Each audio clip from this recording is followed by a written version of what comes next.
রসুল বললেন, চাচা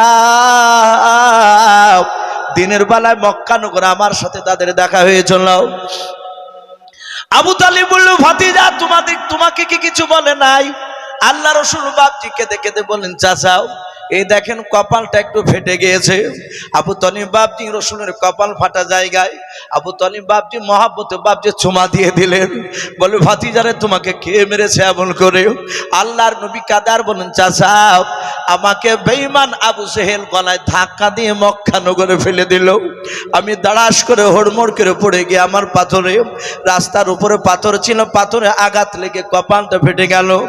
ও চাচা আমাকে গলায় ধাক্কা দিয়ে বললাম, আগামীকাল থেকে জানো আর কলমার দাওয়াত দেবে না।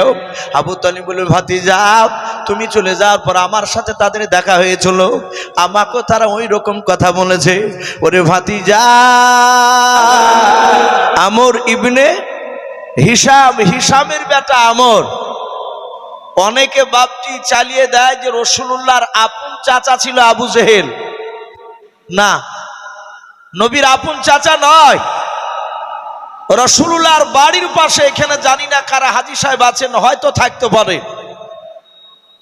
আমরা শুনেছি, হাদিসে পড়েছি, আমাদের উস্তাদ হুজুররা বাপজি আমাদেরকে শোনাতেন যে আবু সেহেলের বাড়িটা রাসূলুল্লাহর বাড়ি থেকে একটু ঘুরে গিয়ে, খুব দূরে নয়। বর্তমান আবু সেহেলের বাড়িটা বাপজি পায়খানার চেম্বারখানা হয়েছে। সুরুলিয়া মাদ্রাসার এর আগে যিনি হেড মাওলানা সাহেব ছিলেন, বাদরুল আলম সাহেব মাদ্দাজিলুল আলিয়া, উনি বলছিলেন যে বাবা কিছু পারি বা না পারি, বাড়িতে একটু পায়খানা করে এসেছি বাপ। ওকে তো পারিনি, ওর কাছে জিন্দা থাকলে ওর মুখে জুতে মারি আসতে। তো সেই আবু সেহেল রাসূলুল্লাহ তার নাম বলেছিল, তোর নাম আজ থেকে আমর ইবনে হিসাম নয়। মক্কার লোকেরা আমর ইবনে হিসামকে বাপজি তার বুদ্ধির দিকে তাকিয়ে লোকেরা আবুল হিকাম বলতো, জ্ঞানীগুণী বুদ্ধিজীবীর বাপ লাকাব দিয়েছিল। কিন্তু এত বড় বেঈমান এ আবু সেহেল বাপজি রাসূলুল্লাহর বাপজি কথাকে সে মানে নাই। সম্মানিত ভাইরা আমার, বাবা জীবনেরা, আল্লাহ রসুল তার উপরে এত নারাজ হয়েছিল, কেতাবে লিখেছে এমনি আবু সেহেল লাকাবটা দেয়নি। আবু সেহেল বেঈমান, জানতো কিনি আখিরি জামানার পয়গম্বর রাসূল, কারণ ও তো মূর্খ নয়, ও বুদ্ধিজীবীর বাপ ছিল। কিন্তু আবু সেহেল জানার পরও অজানার ভান করে বাপজি ঘুরে বেড়াতো। বেঈমানদেরকে বলতো ও সবচেয়ে বড় জাদুঘর। আবু সেহেলের কাজই ছিল বাপজি অন্যায় করে লুটপাট করে খাওয়া। ইয়েতিমের পর্যন্ত বাপজি মালকে সে ছাড়ে নাই। কেতাবে লিখেছে আল্লাহ রসুল সাল্লাল্লাহু তাআলা আলাইহি ওয়াসাল্লামের জীবদ্দশায় বেঈমান আবু সেহেলও বেঁচে আছে। দুটো এতিম বাচ্চা, তার আব্বা নাই, মাও নাই, ওদেরকে দেখাশোনা করার, সাহারা করার কেউ নেই। বাড়িতে যা টাকা পয়সা ছিল একটা কাপড়ে ভরে, সোনা দানা চাঁদি যা ছিল সবগুলোকে বাপজি পুটলার আকারে ভরেছে। ছোট ছোট দুই ভাই, একটা ভাইয়ের বয়স বাপজি 8, ছোট ভাইয়ের বয়স বাপজি 4 থেকে 5 বছর বয়স। দুই ভাই আলোচনা করলো, ভাই আমাদের দেখাশোনা করা কেউ নেই, চলো রাস্তা দিয়ে যাব, যেদিকে চোখ যাবে সেই দিকে আমরা চলে যাব। পুটলা মাথায় করে নিয়ে চলে যাচ্ছে। আর আবু সেহেলের যারা দলের লোক, নেতা যদি জানোয়ার হয়, তার চামচা, তার ভক্তরা জানোয়ার হবে। এলাকায় মুরিদ দেখে চিনতে পারা যায় তার পীর সাহেব কেমন আমলিয়াত। যদি দেখেন যে পীরের দরবারে খুব ঘন ঘন যায়, মুরিদ যদি বুঝতে পারেন যে মুরিদ নামাজ পড়ে না 5 ওয়াক্ত, ও জানবেন আর পীরও 5 ওয়াক্ত নামাজ বাঁধে পড়ে না। যারা প্রকৃতি পীর হবে, যদি জানতে পারে যে আমার মুরিদ আমার কাছে বায়াত গ্রহণ করার পরে এই লোকটা নামাজ পড়ে না, আমার নাম দিয়ে চালায়, ওকার মুরিদ বলি ডাকবে না।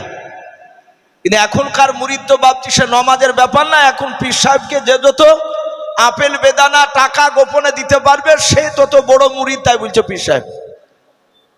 দুনিয়ার টাকা দরকার। আমি বলছিলাম আবু জেহেল বেঈমান, সে 1 নম্বর কুলাঙ্গার জানোয়ার। মক্কা নগরে যেই লোকটা রাসূলুল্লাহকে গালি দিতে পারে, নবীকে মারতে পারে, নবীজির পবিত্র জবানে মুখে থুতু ভরে দেয়, সেই লোকটাকে ভালো বলা যাবে বাপ? একটু কথা বলে। সে তো কুলাঙ্গার জানোয়ার, তার ভক্তরাও বাপজি জানোয়ার। ওরা দেখেছে দুটো বাচ্চা পুটলা নিয়ে চলে যাচ্ছে, এই বাচ্চাটাকে যদি কৌশল করে আমাদের নেতা আবু জেহেলের কাছে পাঠানো যায়, ওই আমর ইবনে হিশাম অর্থাৎ আবুল হিকাম বলে যাকে ডাকতো, তাহলে এই মালগুলো ওর কাছে গেলেই ও কৌশল করে ঠিক মালগুলো নিয়ে নেবে। বাচ্চা ছেলে দুটোকে বলল, বাবা কোথায় যাও? বলে আমাদের আব্বা মা নেই, আমাদেরকে দেখা করার কেউ নেই, যেদিকে চোখ যাবে সেই দিকে আমরা যাব। বলে বাবা তোমার আব্বা বুঝি নেই? বলে নেই। বলে আমাদের দেশে একটা ভালো মানুষ আছে, সে লোকটার কাছে গেলে তোমাদের খাওয়া পরা থাকা বলে চিন্তা নেই। বলে চাচা কে? ওরা বলছে ওই যে আবুল হিকাম, জ্ঞানীগুণী বুদ্ধিজীবীর বাপ বলে সবাই ডাকে, আবু জেহেলের নাম করেছে। বলে লোকটা আমাদেরকে থাকতে দিবে? বলে হ্যাঁ। আবু জেহেলের বাড়িতে নিয়ে গিয়ে তাকে চোখের ইশারা করে দিয়েছে যে কৌশল করে লুটিয়ে লাও, আনার দায়িত্ব আনি দিয়েছে। আর লুটিয়ে লিলি পরে আবার ওরা সে ভাগ পাবে। বেঈমান আবু জেহেল ডাক দিয়ে বলল, বাবা আমি তোমার আব্বার মতো ভালোবাসবো, আমার বাড়িতে খাবা দাবা থাকবা, তার বিনিময়ে 1 টাকা লাগবে না। ওগো বাবা তোমাদের এই পুটলায় কি আছে? বলে পুটলায় টাকা পয়সা সোনা আছে, চাঁদি আছে, আমাদের যা সম্পদ এই এর বাইরে আর কিছু নেই। তাই পুটলার আকারে বেঁধে নিয়ে আমি রাস্তা দিয়ে 2 ভাই হাঁটছিলাম। আবু জেহেল বলল, বাবা দাও, এটা আমার কাছে আমানত থাকবে, যেইভাবে দিবা সেইভাবে তোমরা যাবার সময় নিয়ে চলে যাবা। আমার বাড়িতে যতদিন থাকবা আমি তোমাদেরকে বের করব না, স্বেচ্ছায় যতদিন পর্যন্ত তোমরা নিজেরা না যাবা। যাওয়ার পরে কিংবা যেদিন যাবা তার বিনিময়ে তোমাদের কাছ থেকে যা টাকা কাটবো তা কাটবো না, কিছুই লাগবে না। যাবার সময় বলবা এই টাকার পুটলার ব্যাগটা আবার তোমাদেরকে পূর্ণাঙ্গ ফিরিয়ে দিব। ছেলে দুটো বলল, চাচা এরকম মানুষ তো মক্কা নগরে প্রথম দেখলাম, এর আগে তো দেখি নাই। আবু জেহেল বলল, আমার মতো লোক, ভালো লোক আর কেউ নেই। সম্মানিত ভাইরা আমার, বাবা জীবনেরা, আবু জেহেল তাদের দুজনকে বাপজি খাওয়াতে লাগলো। কিতাবটিতে লিখেছে 1 নয় 2 নয় 3 দিন পার হয়ে 4 দিনকার দিন হয়েছে থাকা। সকালবেলায় আবু জেহেলের লোকেরা 2 বাচ্চা এতিম ছেলেকে খেতে দিয়েছে বাসনে। ওই বাপ মা মরা ছেলে দুটো বাবা প্রথমে বাপ যে যখনই আপনার হাত দেয় খাবারের বাসনে, বাপ যে হাত দিয়েছে 1 থেকে বাপজি 2 বার বাপজি খাবার তুলে লুকমা বাপজি মুখে যাহাতে দেওয়া হয়েছে রে বাবা। আর ওই সময় বেঈমান আবু জেহেলকে দেখা গেল ঘরের ভেতর থেকে তলোয়ার হাতে করে নিয়ে এসে 2 বাচ্চার সামনে থেকে খাবারের বাসনটা কেড়ে নিল। আমার মনে হয় বাবা মানুষকে খাবার খেতে নিয়ে খাবারের বাসন যদি টেনে নেয়, এর ওপর দিয়ে মনে হয় পৃথিবী তার বড় আঘাত হতে পারে না। 2 বাচ্চা চিলিকাদার বলে, চাচা আমার সামনে থেকে কেন 2 ভাইয়ের সামনে থেকে খাবারের বাসনটা কেড়ে নিলেন? ডাকে দিয়ে বলে, বেঈমান এখনই বাড়ি থেকে বেরিয়ে যাও। আবু জেহেল বেঈমান, আর সেই বেঈমান আবার বাচ্চা ছেলে, মাসুম বাচ্চা ছেলে দুটোকে বেঈমান বলে ডাক দিল। এখনই বেরিয়ে যা, যদি বেরিয়ে না যাস এই তলোয়ার দেখছিস, তলোয়ার দিয়ে তোদের 2 ভাইকে জবাই করে দেব, এখনই বেরিয়ে যাও। বাচ্চা ছেলে দুটো বলেছিল, চাচা আপনার এরকম তো কথা ছিল না, বলে কে কথা ছিল ওসব শুনতে চায় না, এখনই বেরিয়ে যাও। দুই বাচ্চা ছেলের বাপজি গলায় ধাক্কা দিয়ে বাপজি বের করে দিল। বাচ্চা দুটো হুড়মুড় করে বাপজি মাটিতে পড়ে গেল। আবার ওঠার পর বলেছিল, চাচা আপনি যে বলেছিলেন বাবা তোমার টাকার পুটলা আমার কাছে আমানত থাকবে, যেদিন যাবা সেদিন নিয়ে চলে যাবাও। চাচা দয়া করে টাকার পুটলাটা আমাদেরকে দিয়ে দেন, আমরা চলে যাব। যেই দিকে চৌকা যা যাবে সেই দিকে যাব। চাচা বাপ মা যখন নাই কোনো জায়গায় শান্তি পাবো নাও। ও বাপজু ভাইয়েরাও, যাদের বাপ মা নাই তারাই জানে বাপ যে দুনিয়াটা তাদের কাছে কত কঠিন। আমি জীবনে দেখেছি বাবা অনেক বাচ্চাকে ভগবান গোলায় বাপ নিয়ে গত বছর একটি জায়গায় জালসায় রাত্রি 11টার সময় বাপ জামাকে তুললেন। যাহাতে 8 ঘন্টা খুতবা হয়েছে, বাপ যে বক্তব্য শুরু হয়েছে, হঠাৎ ঝড় বৃষ্টি শুরু হয়ে গেল। জালসার লোক এদিক ওদিক বাপ যে পালিয়ে গেল।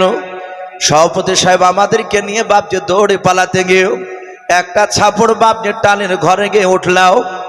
একটা ছোট বাচ্চা ছেলের গায়ে বাপ যে আপনার একটা পাতলা জামা, ঝড় বৃষ্টির কারণে বাচ্চা ছেলেটার জামা ভিজে গিয়েছে।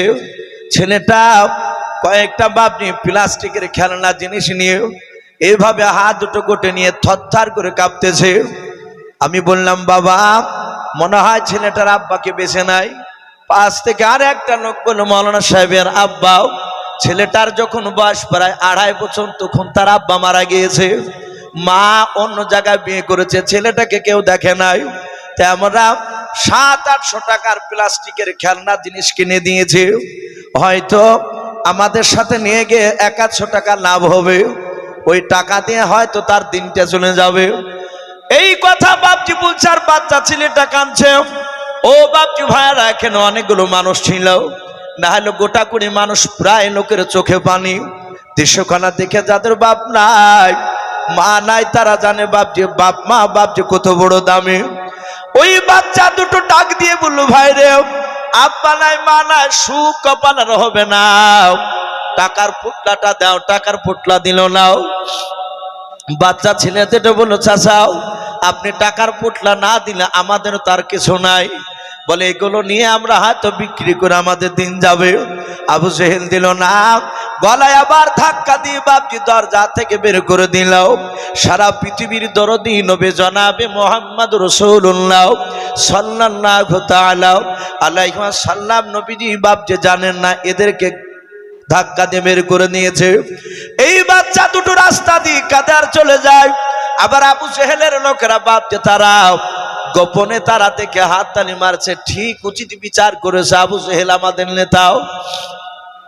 বাপজি ওরা অজানার ভান করে আবার বাচ্চা ছেলে দুটোকে বলেছিল বাবা কি ব্যাপার তোমরা কাঁদতে কাঁদতে কেন আবু জেহেলের বাড়ি থেকে চলে যাচ্ছ? ডাকে দিয়ে বলেছিল চাচা আবু জেহেল আমাদেরকে ঘরে থাকতে দিল না, 3-4 দিনকার দিন আমাদেরকে বের করে দিল। ওগো চাচা আমাদের যে টাকার পোটলা ছিল টাকার পোটলাও কেড়ে নিল, আমাদেরকে দেয় নাই। দয়া করে চাচা একটু ওই আবু জেহেলের বাড়ি থেকে টাকার পোটলাটা নিয়ে এসে ব্যবস্থা করে দাও। আবু জেহেলের দলের লোকেরা বলল বাবা ওই লোকটার কাছে যাওয়া সম্ভব নয়, আমরা যেতে পারবো না। কিন্তু বাবা রে একটা লোক আছে তার কাছে গেলে ন্যায্য বিচার পেয়ে যাবা। আবু জেহেলেদের লোকেদের বাপজি মনের তামান্না ছিল, বাসনা ছিল।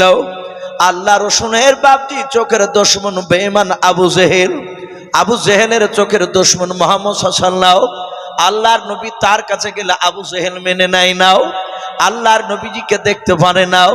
এরা চিন্তা করলো বাচ্চা ছেলে দুটোকে যদি নবীর রাস্তায় নবীর বাড়ি পর্যন্ত যদি পৌঁছে দেওয়া যায় আর নবীর কাছে বিচার জানালে নবী আর থাকতে পারবে না।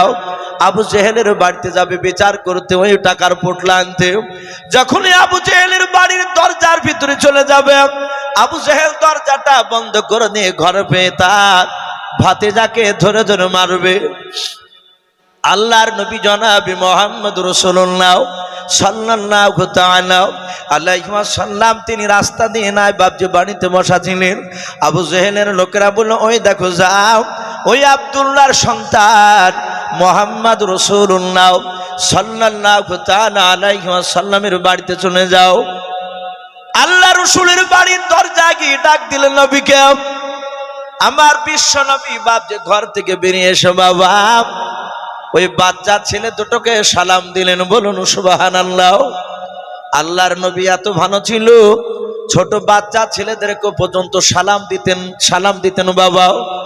আমরা বড় মানুষকেও সালাম দিতে লজ্জাবোধ করি, অনেকে তাকাতাকি করে, ও আমাকে আগে দেখ, ও আমাকে আগে দে, এভাবে তাকাতাকি করতে গিয়ে দেখা যায় কেউ কাউকে সালাম দেয় না। এরকম আছে না? নাই, অনেক আছে।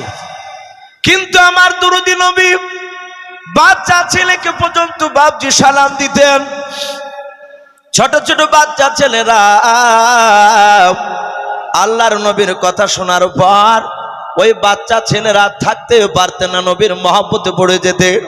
হাদিসের ভাষায় পাওয়া যায়, নবী আমার রাস্তা দিয়ে বাপ নিয়ে হেঁটে গেলে অনেক বাচ্চা ছেলেরা নবীর সাথে গিয়ে বাঁধা বেড়ে নবীকে ধরতো, নবীজির বাপজি দাড়িখানাকে ধরতো। নবী বাচ্চা ছেলেকে বুকের সাথে জোরে জোরে কপালে চুমা দিতেন। আল্লাহর নবী বাপজি কোলে নিতেন।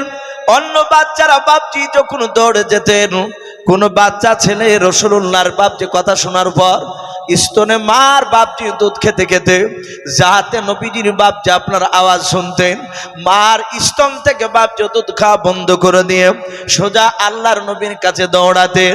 ওই বাচ্চার মা বলতো, বেটা দুধ খেয়ে নাও। বলে, না মা খাবো না, আল্লাহর রসুলরা যাচ্ছে রাস্তা দিয়ে, আল্লাহর নবীর সাথে আমাদের কথা বলতে ভালো লাগে, বলুন সুবহানাল্লাহ। এ ছিল রসুল। ইমান এমনি এমনিয়া বাপজি মানুষেরা নাইলি রাসূলুল্লাহর আখলাক চরিত্র দেখে বেঈমানেরা তাজ্জব হয়ে যেত। এরা ভাবতো যে এই লোকটা এত বড় মহান। আল্লাহ রসুল সাল্লাল্লাহু তাআলা আলাইহি ওয়াসাল্লামকে মারার জন্য লোক পাঠিয়েছে, নবীকে মারার জন্য লোক পাঠিয়েছে। আমার বিশ্ব রসুলের কাছে যাওয়ার পর রসুলের চেহারা দেখেছে, ওরাই বলা বলি করছে, ভাই এই লোকটা তো কাউকে মারতে পারে না। দেখ লোকটার চেহারা দেখে বলছে লোকটা কোনো ব্যথায় ব্যথিত হয়ে আছে। রসুলের কাছে গিয়ে নবীর কথা শুনে সাথে হাতে বাপজি কলমা পড়েছেন, বলুন আলহামদুলিল্লাহ। আল্লাহ রসুল বেরিয়ে এসে বললেন, বাবা কি ব্যাপার, আমার বাড়ির দরজায় এসে কাঁদছে গেল?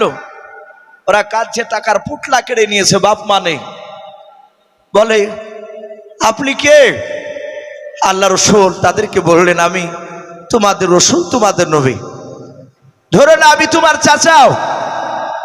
বাবা কাঁদো না, ভয় করো না, তোমাদেরকে কে ভয় দেখিয়েছে এভাবে? বাচ্চা ছেলের কাছ থেকে থালি কেড়ে নিয়েছে, তালোয়ার দিয়ে বাপ যেভাবে মারতে গিয়েছে, একটা আতঙ্ক ধরে আছে দুই বাচ্চার ভিতর। ফুপিরে ফুপিরে কাঁদছে আর বলছেন, ছোট ছোট বাচ্চা ছেলে দুটো, যে ওই আবু জেহেল বলে লোকটা, আমর ইবনে হিশাম বলে ডাকে, ওই লোকটাও আমাদের টাকার পুটলা সব নিয়ে নিয়েছে। পুরা ঘটনা রাসূলুল্লাহর কাছে শোনালো। আল্লাহ রসুল বললেন, বাবা আমি যদি তোমাদের দুইজনাকে আবু জেহেলের কাছে নিয়ে যাই, তাহলে তোমরা কি আবু জেহেলের কাছে দাবি করতে পারবা যে এই লোকটা আমাদের টাকার পুটলা নিয়েছে? বাচ্চা ছেলে দুটো বলেছিল, নবী আমরা পারবো। আল্লাহ রসুল দুই বাচ্চার হাত দুখানা ধরে টেনে টেনে টেনে টেনে বাপজি বেঈমান আবু জেহেলের বাড়ির দরজার দিকে বাপজি চলে যাচ্ছে। ওই দিকে আবু জেহেলের লোকেরা, রাস্তার দুই ধারে বাপজি খাজুর বাগান রয়েছে, গাছ রয়েছে।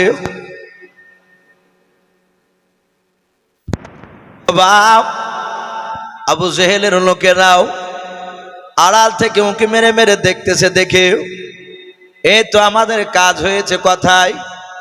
আবু জেহেলের বাড়িতে যখনই খাবার আনতে যাবে, ওই টাকার পুটলাটার কথা বলবে, ঘরের ভিতর পার পাথর মারবে। আল্লাহর নবী জনাবে মুহাম্মদ রাসূলুল্লাহ সাল্লাল্লাহু তাআলা আলাইহি ওয়াসাল্লাম তিনি যাচ্ছিলেন। বেঈমান আবু জেহেলের লোকেরা আড়াল থেকে উঁকি মেরে মেরে বাপজি দেখছিল, দেশখানা মুহাম্মদকে মারবে, আমাদের আনন্দ লাগবে, ভালো লাগবে, আমরা আড়াল থেকে আমরা হাত টেনে মেরে মেরে আনন্দ ভোগ করব।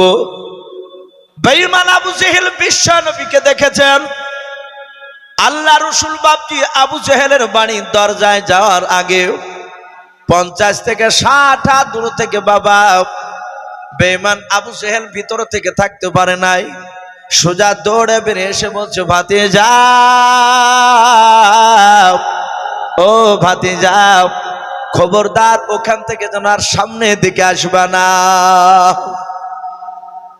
আবু জেহেলের লোকেরা আড়াল থেকে ভাবছে বেটা একেন করছে, ওকে মানা করছে কেন? আমরা তো ওর বাড়ির ভিতরে পৌঁছিয়ে দেওয়ার তো রাস্তা করেছি। ও যে রাত দিন বেটা মুহাম্মদ সাল্লাল্লাহু আলাইহি ওয়াসাল্লামকে মারবো করে, আর আজ দূর থেকে কেন বারণ করছে যে দূরে থাকো আর কাছে আসো না। আল্লাহর নবীজি দাঁড়িয়ে গেলেন। বিশ্ব নবী দাঁড়িয়ে ডাক দিয়ে বলেছিলেন, চাচা, বেঈমান আবু জেহেল আমার বিশ্ব নবীকে অশ্লীল ভাষায় বাপজে ডাকতো। আল্লাহর নবীকে বাপজে আপনার কোন সময় বাপজে ভালো ভাষায় ডাকতো না। আর নবী আমার যতবারই বাপজে কথা বলতে গিয়েছেন আবু জেহেলের সাথে, ততবারই মধুর সুরে ডাক দিয়েছেন, চাচা যান। আল্লাহ রাসূল বললেন, ওগো চাচা যান, আপনি বাচ্চা ছেলে দুটোর আপনাকে টাকার পোটলা কেড়ে নিয়েছেন, বলুন আপনার দরবারে কে আছে, ঘরে আছে বলুন। আবু জেহেল বাপজি না বলতে পারলো না, সাতাতি মূল্য স্বীকার করে নিয়ে বলে, হ্যাঁ নিয়েছে। আল্লাহ দরুদি নবী ডাক দিয়ে বললেন, চাচা যান, যদি বাচ্চা ছেলে দুটোর টাকার পোটলা যদি কেড়ে নিয়ে থাকেন, দয়া করে আপনি এক্ষুনি টাকার পোটলাটা নিয়ে চলে যান। আবু জেহেল বলল, ভাতিজা তুমি দাঁড়াও, আমি ঘর থেকে টাকার পোটলা নিয়ে এসে এক্ষুনি দিয়ে দিয়েছে। আল্লাহর নবী দাঁড়িয়ে আছেন, আবু জেহেলের লোকেরাও দূর থেকে বাপজি আড়াল থেকে দৃশ্যখানা দেখছিল, যাহাতে বাপজি নবীর কাছে পোটলা নিয়ে এসে দিয়ে দিল। আল্লাহর নবী বাপজি বাচ্চা ছেলে দুটোকে বলেছিলেন, বাবা দেখো তোমাদের সঠিক টাকাগুলো, ওই টাকার পোটলা আছে কিনা, যদি টাকার পোটলা থেকে আবু জেহেল টাকা বের করে নেয় তার ব্যাপারে বিচার করা হবে। দুই বাচ্চা টাকার পোটলা বাপজি খুলে দেখলাম, খুলে দেখার পর রসুলকে ডাক দিয়ে বলুন, চাচা আমাদের টাকার পোটলা থেকে একটাও টাকা নেয় নাও। আল্লাহর নবী বের করে নিয়ে চলে আসলেন।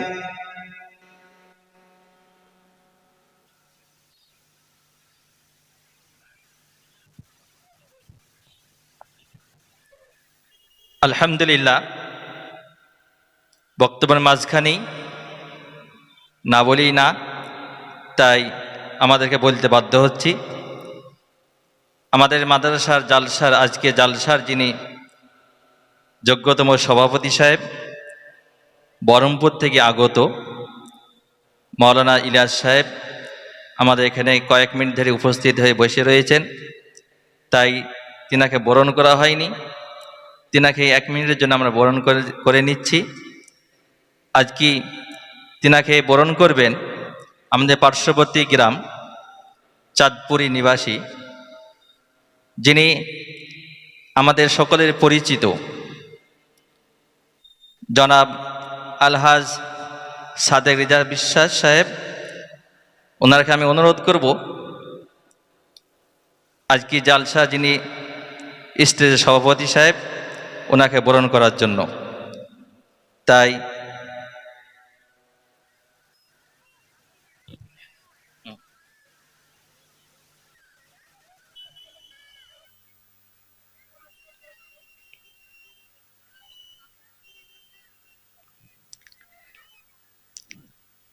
তার সাথে সাথে আমাদের এই মাদ্রাসার যে প্রথম বছরে, যে বছর জালসা আমাদের মাদ্রাসার প্রথম হয়েছিল, সে জালসাতে তিনি আমাদের মাদ্রাসার স্টেজের সভাপতি করেছিলেন, যিনি যার নাম করলাম পার্শ্ববর্তী গ্রাম চাঁদপুর আলহাজ সাদেক রেজা সাহেব।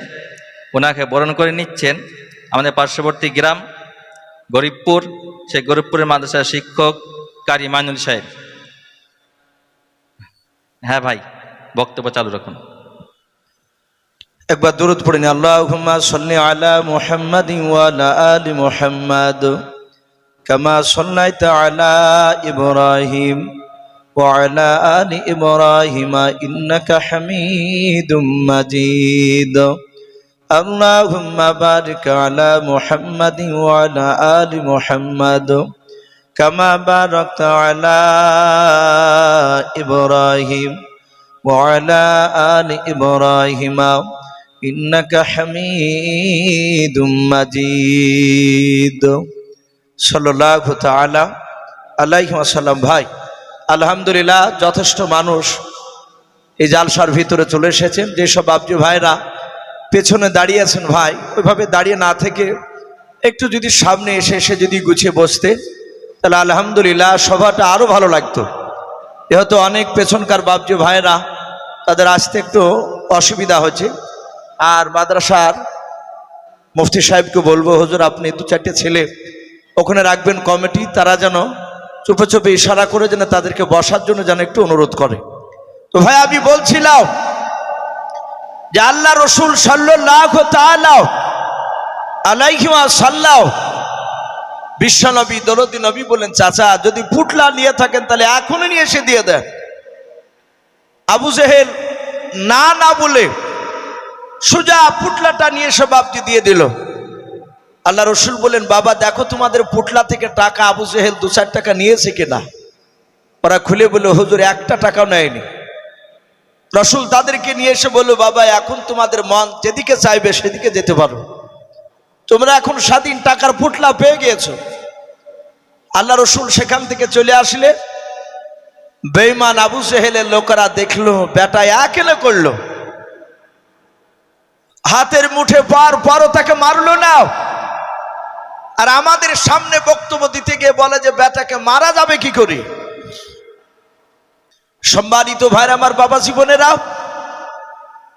আবু জেহেলের লোকেরা এসে বলল, ভাই আবুল হিকাও, এই জ্ঞানীগুণী বুদ্ধিজীবীর বাপ, আমরা আজ বুঝতে পেরেছি তোমাদের চাচা ভাতিজার মধ্যে সম্পর্ক রয়েছে, গোপন তোমাদের বন্ধুত্ব রয়েছে, নাহলে তুমি হাতের মুঠে পাওয়ার পর কেন তুমি মারলে না। আবু জেহেল ডাক দিয়ে বলেছিল, আমার বন্ধুরাও শুনে নাও, আদৌ আমার মুহাম্মদ সাল্লাল্লাহু আলাইহি ওয়াসাল্লামের সাথে আমার বন্ধুত্ব নাই রে বাবা। ও বন্ধুরা, আমার সাথে তার বন্ধুত্ব ছিল না, আগেও ছিল না, এখনো ছিল না, আগামী তো থাকবে না মৃত্যু পর্যন্ত। এই বন্ধুরা, তোমরা সবাই দেখতে পাও না বলে নাও, বলে আব্দুল্লাহর সন্তান যখন আমার বাড়ির দিকে বাচ্চা ছেলে দুটো নিয়ে যখন আসতেছিল, 50 থেকে 60 হাত দূর থেকে আমি তাকে দেখলাম। ওই মুহাম্মদ সাল্লাল্লাহু আলাইহি ওয়াসাল্লামের দুই দিক থেকে এক নাই দুই নাই, 60 থেকে 70 খান তলোয়ার, মনে হচ্ছিল সোজা এসে আমার বুকে এসে গেঁথে যাবে। বলুন সুবহানাল্লাহ। এই বন্ধুরা, ওই তলোয়ারের ভয়ে আমি তাকে বলেছি যে বেটার আগে দিকে আসিস, ওখানেই দাঁড়া। আমি যদি একবার না করতাম, আমার মনে হয় 60 থেকে 70 খান তলোয়ার সব বুকে এসে গেঁথে যেত। বলুন সুবহানাল্লাহ। এই আবু জেহেল তবু বাপজি রসুলের উপরই মানানি। কেতাবে লিখেছে রসুল আমার তার নামটা আবু জেহেল কেন দিলে। এই বেঈমান আবু জেহেল রাসূলুল্লাহকে এত কষ্ট দিয়েছিল, নবীজির বিরুদ্ধে এত ষড়যন্ত্র করেছিল যে রসুলকে দুনিয়ার বুক থেকে নাস্তাবুদ করে দিবে। কেতাবে লিখেছে বেঈমান আবু জেহেল এক নাই দুই নাই, রসুলকে অনেক রকমের বাপজি পরীক্ষা নিয়েছিল, অনেক রকমের। গোপনে নবীজির কাছে পাথর নিয়ে গেছে পকেটে ভরে নিয়ে, রসুলকে বলেছেন, ভাতিজা শুনলাম তুমি নাকি নবুয়তে দাবি করেছো, তুমি নাকি বেটা বড় নবী, যদি নবী হয় তাহলে বলতে পারবে আমার এই মুঠের ভিতর কি ভরা আছে। শুধু আল্লাহ রসুল বললেন, চাচা আমি বলবো না, আপনার ওই মুঠের ভিতরে যা আছে তাতেই কথা বলবে। জোরে বলুন সুবহানাল্লাহ। আবু জেহেল বলল, তা কি করে সম্ভব? বলে কই কথা বলতে বলো তিনি। বলে চাচা আপনি আমাকে নবী বলে স্বীকার না করলে আপনার হাতের ভিতরে যা আছে তাতে স্বীকার করবে।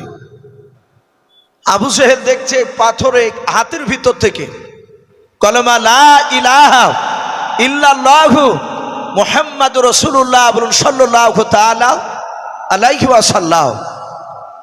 আবু জেহেল অবাক, এ পাথরে কথা বলে। এ আবু জেহেল এটা জানার পরও বাপজি সেই বানানেনি। ওদবা, সাইবা, আবু সুফিয়ান, আবু লাহাব নবীর আপন চাচা শুদ্ধে আছে। রসুলের টোটাল বাপরা ভাই ছিল 10টা। তার মধ্যে থেকে কিছু ভাই ছিল রসুলুল্লাহর চাচা ছিল ইমানদার, আর কিছু চাচা ছিল বাপজি বেঈমান।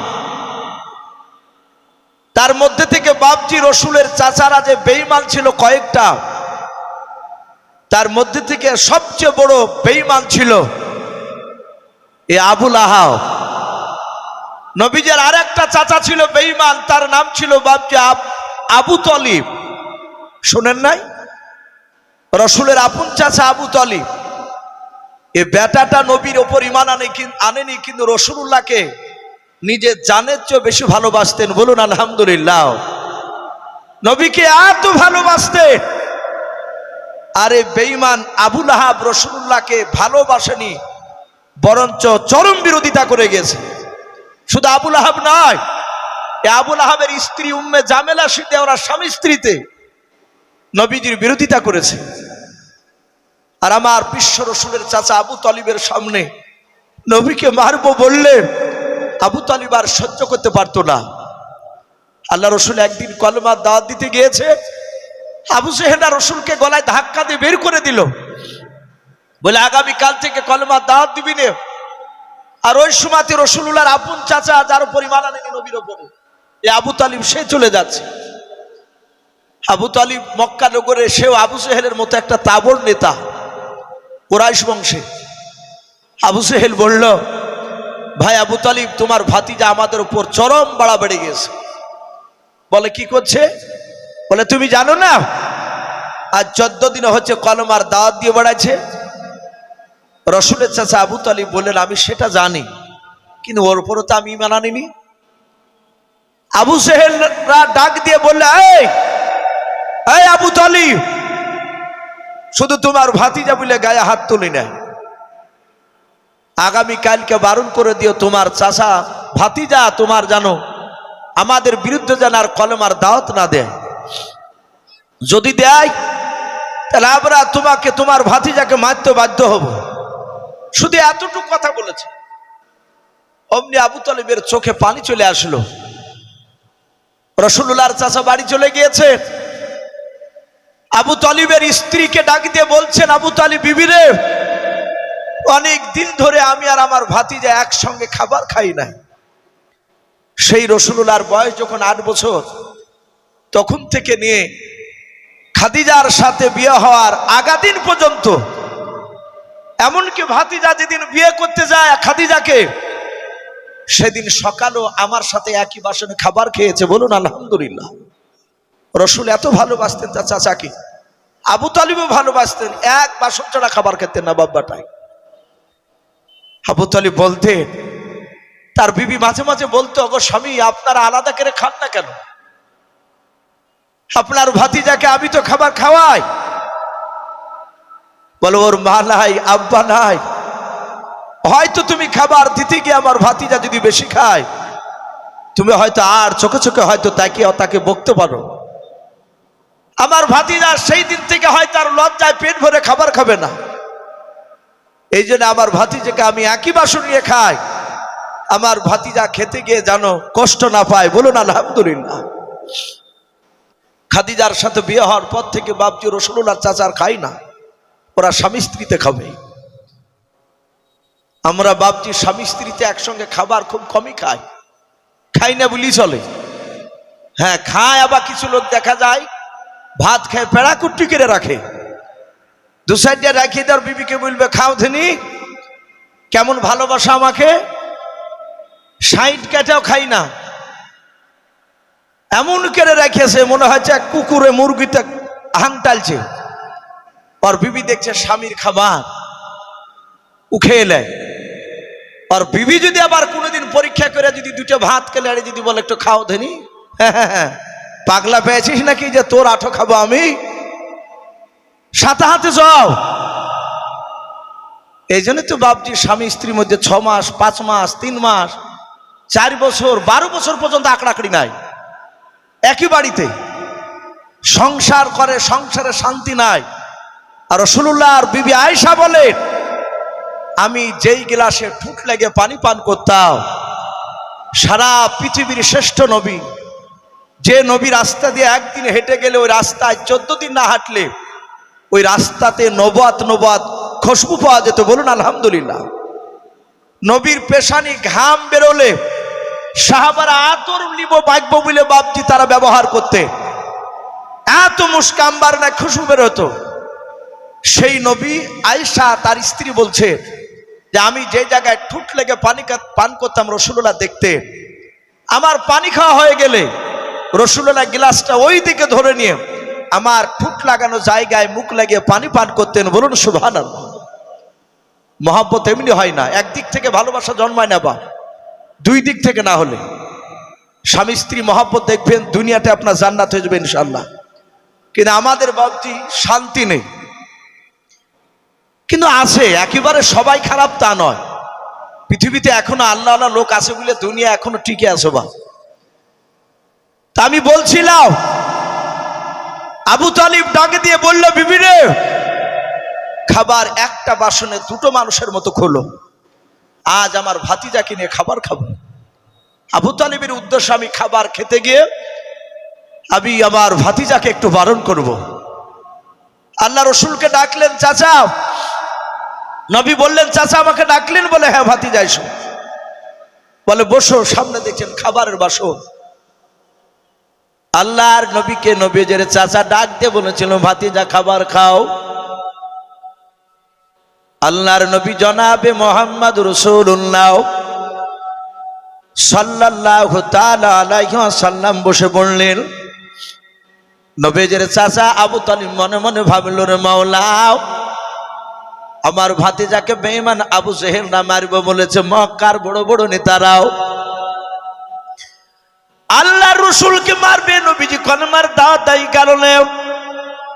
আবু তালিব মনে মনে চিন্তা করলো, আমি খাবার খাওয়ার আগে যদি কথাটা শোনাই, আমার মনে হয় ভাতিজা দুঃখ করে আর হয়তো খাবার খাবে নাও। আর আমার ভাতিজা রাত্রিবেলায় যদি দুঃখ করে খাবার না খায়, আমি যে তার চাচা, গোটা রাত আমিও ঘুমাতে পারবো না। বলুন সুবহানাল্লাহ। ও বাপজি ভাইয়েরাও, এখান থেকে বাপজি একটা শিক্ষা আমাদের নেওয়া দরকার। এখানে অনেক আমরা সন্তানের বাপ প্রায় এসেছি। এখানে বাপজি অনেক বাপজি বিবাহিত বাপজি পুরুষেরা আছে, যাদের বাপজি 2টা 3টা 1টা করে বাপজি সন্তান হয়ে গেছে। অনেক লোক এখানে আছে। আমরাও অনেক সময় বাবা সন্তানরা বাপজি অন্যায় করে ফেলে, দোষ করে ফেলে। দেখা যায় সন্তানকে বাপজি বাপ বাড়ি থেকে গলায় ধাক্কা দিয়ে বের করে দেয়, আর বাড়িতে আসবে না। জনম দুঃখিনী মা, সন্তান বাড়ির বাইরে আর মা সহ্য করতে পারে নাই, দেখে তার স্বামী বাপজি বাড়িতে নাই, ছেলেকে বকেছে। ওই ছেলের মা বাপজি লুকিয়ে ঘর থেকে বাপজি আপনার খাবার খুলে নিয়ে এসে বেটাকে বাইরে থেকে বার করে নিয়ে এসে ঘরের ভেতর নিয়ে এসে বাপজি খাবার খাওয়ায়। অনেক সময় খাবার খাওয়াতে গিয়ে মা দেখে বাবা ছেলের আব্বা চলে আসার পর মাকে পর্যন্ত মারে। ছেলে লেগে মারিয়া বলে, কেন খাবার দিতে গিয়েছিলে? বলে, বাপজি ছেলে খাবার খায়, 2-3 বার খাবার খাওয়া হয়ে 4 সময়। অনেক ছেলের বাপ বাপজি খাবারের বাসন কেড়ে নেয়। যখন কেড়ে নেয়, ছেলে রাগ করে আর সহ্য করতে না পেরে শোনা যায় পরের দিন হয় গলায় দড়ি দিয়ে ছেলে মারা গিয়েছে, নতুবা বাবা ট্রেনে গিয়ে গলা দিয়েছে, নাইলে বাপজি বিষ খেয়ে মারা গিয়েছে। এরকম ঘটে না? ও বাপজি ভাইরা, সন্তান দোষ করলে বাপজি খবরদার খাবার খেতে দিয়ে যেন খাবার কেড়ে নেবেন নাও। একজন বেঈমান নবীজের চাচা আবু তালিব বাপজি দেখলো, না নাও, আমার ভাতিজা খাবার খেতে খেতে বসেছে, আমি যদি ওই আবু জেহেলের কথাটা বলি খাবার খাওয়ার আগে, তাহলে মনে হয় আমার ভাতিজার খাবার খাবে না। তাই আবু তালিব বাপজি ডাক দিয়ে বলল, ভাতিজা খাবার খাও। আল্লাহ রসুল হাত দুখানে এইভাবে জোর করে বললেন, ও চাচা, আপনি বেয়াদবি হলে মাফ করবেন চাচা। আপনি তো ভালোই জানেন 8 বছর বয়সে আমার দাদা ইন্তেকাল করে গিয়েছিল। আমি যখন মার পেটে 6 মাসের বাচ্চা ছিলাম চাচা, আমি জন্ম নেওয়ার পর শুনেছি আমার সেই সময় আব্বা আব্দুল্লাহ দুনিয়ার বুকে বেঁচে ছিলেন না। আমার দাদার কাছে মানুষও ছিলাম। আমার 8 বছর বয়স আমার দাদা আব্দুল মুতালিব তিনিও ইন্তেকাল করে গিয়েছেন। ওগো আমার চাচা, 8 বছর থেকে না আপনার পর্যন্ত আপনার কাছে আপনাকে অভিভাবক বলে আমি আপনাকে মানি, আপনি আমার গার্জেন হিসাবে আপনাকে মানি। ওগো চাচা, 25 বছর পর্যন্ত, সেই 8 বছর থেকে নিয়েও আমার বয়স 25 বছর পর্যন্ত চাচা, খাবার খেতে গেলে এক বাসনেই খাবার খেতাম চাচা ভাতিজাও। কিন্তু চাচা আপনি তো ভালো জানেন, আপনি আগে খাবার না খেলে আপনার ভাতিজা আগে খাবার খাই নাই। জোরে বলুন সুবহানাল্লাহ। ও চাচা, আজ আপনাকে খাবার খাওয়া লাগবে। আপনি যদি আগে না খান আপনার চাচা ভাতিজা আমি খাবার খাবো না। আল্লাহ রসুল যখন এই কথা বললেন, বাবা আবু তালিব বিশ্বনবীর চেহারার দিকে বাপজি ফ্যাল ফ্যাল করে তাকিয়ে থাকার পর আবু তালিবের 2 চোখের কোনা দিয়ে পানি গড়তে লাগলো। আল্লাহ রসুলের চাচা আবু তালিব আর খাবার খেলো না। নবীর মহাব্বতের কথা শোনার পর বললেন, চাচা আপনি না খেলে খাবার খাবো না। শুধু এতটুকু কথা নবীজি বললেন। আর আবু তালিব সহ্য করতে না পেরে বাবা নবীকে বুকের সাথে বাপজি জড়ে ধরলেন। জড়ে ধরে বলেন, বেটা তুমি এত আমাকে ভালোবাসো বলে চাচা গো, আপনাকে আমার নিজের আব্বার চেয়ে আপনাকে বেশি ভালোবাসি। আল্লাহ রসুলের চাচা ডাক দিয়ে বলে, ভাতিজা আর ধৈর্যের বাঁধ আমি ধরে রাখতে পারলাম না। ওরে ভাতিজা, আজ দিনের বেলায় কি বেঈমান আবু জেহেল উতবা সাইবাদের সাথে দেখা হয়েছিল তোমার? আল্লাহ রসুল বললেন, চাচা দিনের বেলায় মক্কা নগরে আমার সাথে তাদের দেখা হয়েছিল। আবু তালিব বলল, ভাতিজা তোমাকে কি কিছু বলে নাই? আল্লাহ রসুল বাপজি কেঁদে কেঁদে বলেন, চাচাও এই দেখেন কপালটা একটু ফেটে গিয়েছে। আবু তালিব বাপজি রসুলের কপাল ফাটা জায়গায় আবু তালিব বাপজি মহাব্বতে বাপজি চুমা দিয়ে দিলেন। বলে, ভাতিজারে তোমাকে কে মেরেছে এমন করে? আল্লাহর নবী কাদার বলেন, চাচা আমাকে বেঈমান আবু জেহেল গলায় ধাক্কা দিয়ে মক্কা নগরে ফেলে দিল। আমি দাঁড়াস করে হড়মড় করে পড়ে গিয়ে আমার পাথরে, রাস্তার উপরে পাথর ছিল, পাথরে আঘাত লেগে কপালটা ফেটে গেল। ও চাচা আমাকে গলায় ধাক্কা দিয়ে বললাম, আগামীকাল থেকে জানো আর কলমার দাওয়াত দেবে না। আবু তালিব বলে, ভাতিজা তুমি চলে যাওয়ার পর আমার সাথে তাদের দেখা হয়েছিল, আমাকেও তারা ওই রকম কথা বলেছে। ওরে ভাতিজা ওদের চেহারার দিকে চেয়ে দেখলাম ওদের ভাঙ ভঙ্গিমা ভালো ছিল না। ওরে ভাতিজা ওরা বলেছে তুমি যদি আগামীকাল যদি কলমার দাওয়াত দেওয়া বন্ধ না করো, কলমার দাওয়াত যদি দিতে যাও তাহলে তোমাকে আবু জেহেলরা ধরে ধরে মারবে। ওরে আমার ভাতিজা যখনই তোমাকে মারবো বললো তখন মনে হয় আমার আসমানটা আমার মাথার ভেঙে পড়ে গেল মাথার উপরে। ওরে ভাতিজা আমি তোমার হাত দুখানা জুড়ে ধরি বলি, বাবা তুমি যেন আগামীকাল থেকে আর কলমার দাওয়াত যেন দিতে যেও না। আবু জেহেলরা পুরস্কার পর্যন্ত দিব বলেছিলাম। আল্লাহ রসুল বললেন, চাচা আর কিছু বলেছে বলে নাও।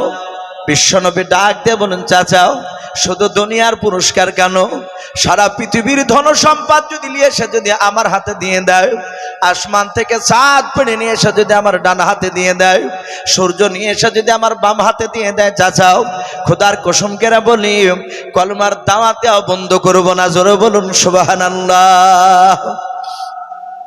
রসুল বলেন, এই চাচাও খোদার কসম কেরা বলি কলমার দাওয়াত দেওয়া বন্ধ করবো না।